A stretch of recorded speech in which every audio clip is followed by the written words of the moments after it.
California pot advocates say tax rates too high. Oakland marijuana dispensaries across California experienced long lines on the but advocates warn the legal industry won't survive without big changes, CBS SF Bay Area reports.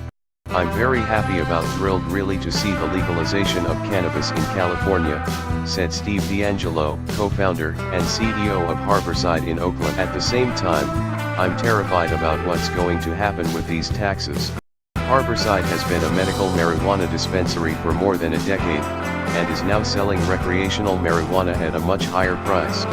In our shop here, the tax rate has gone from 15% all the way up to almost 35% for adult consumers, D'Angelo said. Here's how that math works for Harborside.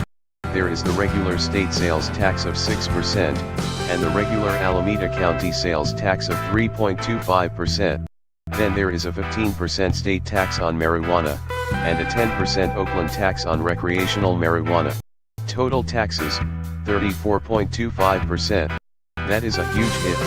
And it's going to mean that a significant number of people, less affluent consumers, are going to turn to the lower prices of the underground market, D'Angelo said. Some customers are willing to pay a premium for quality product, such as Gino Escalante, who was among those in line on Monday. We all want the best stuff, and you know the best stuff is always here at Harborside, Escalante said. D'Angelo said the black market may be lower cost, but Harborside offers hundreds of products not available on the black market, and they also offer consumer protection. All of our medicine is tested in a laboratory, D'Angelo said. It's evaluated both for safety, for things like pesticides and pathogenic molds, and it's also evaluated for potency. Still, all this protection isn't cheap. In addition to taxes, marijuana regulations drive up the cost. We have to pay rent, we have to have security systems, we have to pay licensing fees, we have to have insurance, we have to buy equipment, D'Angelo said. It adds up. And not everyone can pay the higher prices.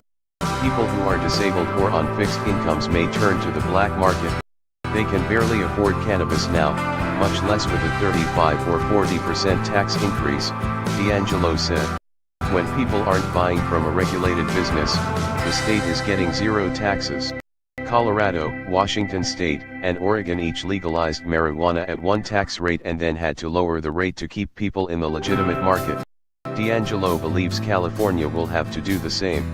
I don't think that the current tax rate for cannabis in California is sustainable, he said. Escalante agrees. I honestly don't think this tax is gonna last too much, the customer said. They'll see that cannabis is not bad. It's a plan.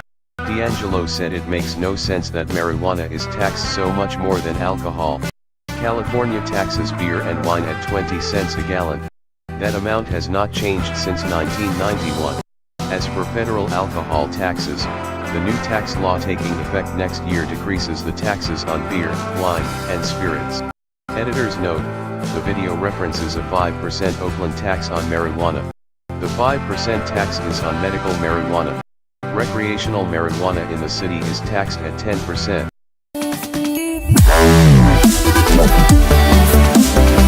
Wow.